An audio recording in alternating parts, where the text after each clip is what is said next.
Welcome back. Violence broke out overnight following a pro-Trump rally in the nation's capital. Protesters clashed with counter-protesters and police. 4 people were in fact stabbed and are in critical condition. 1 officer has minor injuries. In all, 8 people were taken to the hospital and 33 were arrested. In Washington state this weekend, also 1 person was shot in amid pro-Trump and anti-Trump clashes. Police saying the suspect was arrested. This is all coming the same day as the leader of the Proud Boys, a far-right extremist group with ties to white nationalism, shared photos of himself at the White House.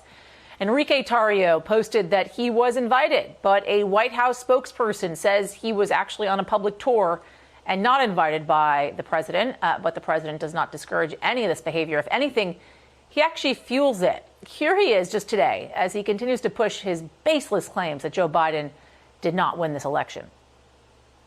No, I worry about the country having an illegitimate president. That's what I worry about. A president that lost, and lost badly. This wasn't like a close election.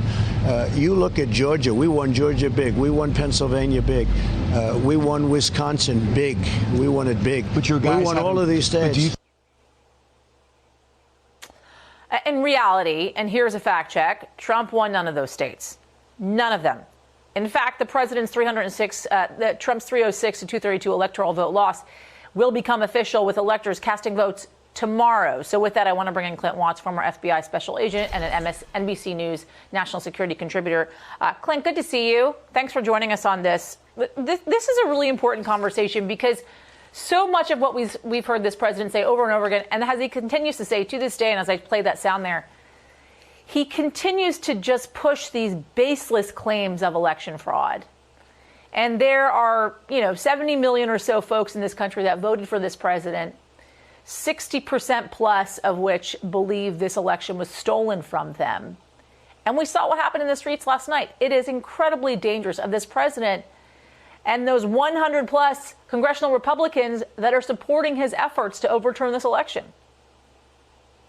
Yeah. I mean, it's just remarkable to watch that interview with the president and have a Fox News reporter standing right there, knowing that that is a complete lie and not challenging it. That's why this continues to go on. If you only are watching what the president says, then you tend to believe it. And that's why you see these people still mobilizing, believing that he might have won.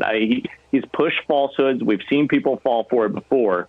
And I think it is going to be dangerous. I actually don't worry about the protests this much. I think that will go on and that will continue for the next year or two. What I do worry about is conspiracy theory, the QAnon community, and some of the more extreme members of that. The acceleration is like the Boogaloo movement, which is very closely tied to the Wolverine militia we saw trying to kidnap, or a kidnapping plot with Governor Whitmer. That's what I'm most worried about. And when we look forward, sure, these protests and counter-protests will have some violence. They'll have fights like this. But I'm way more worried about the 1 and 2 domestic terrorists who are plotting and planning, who are waiting for a target, who are building their plan over time.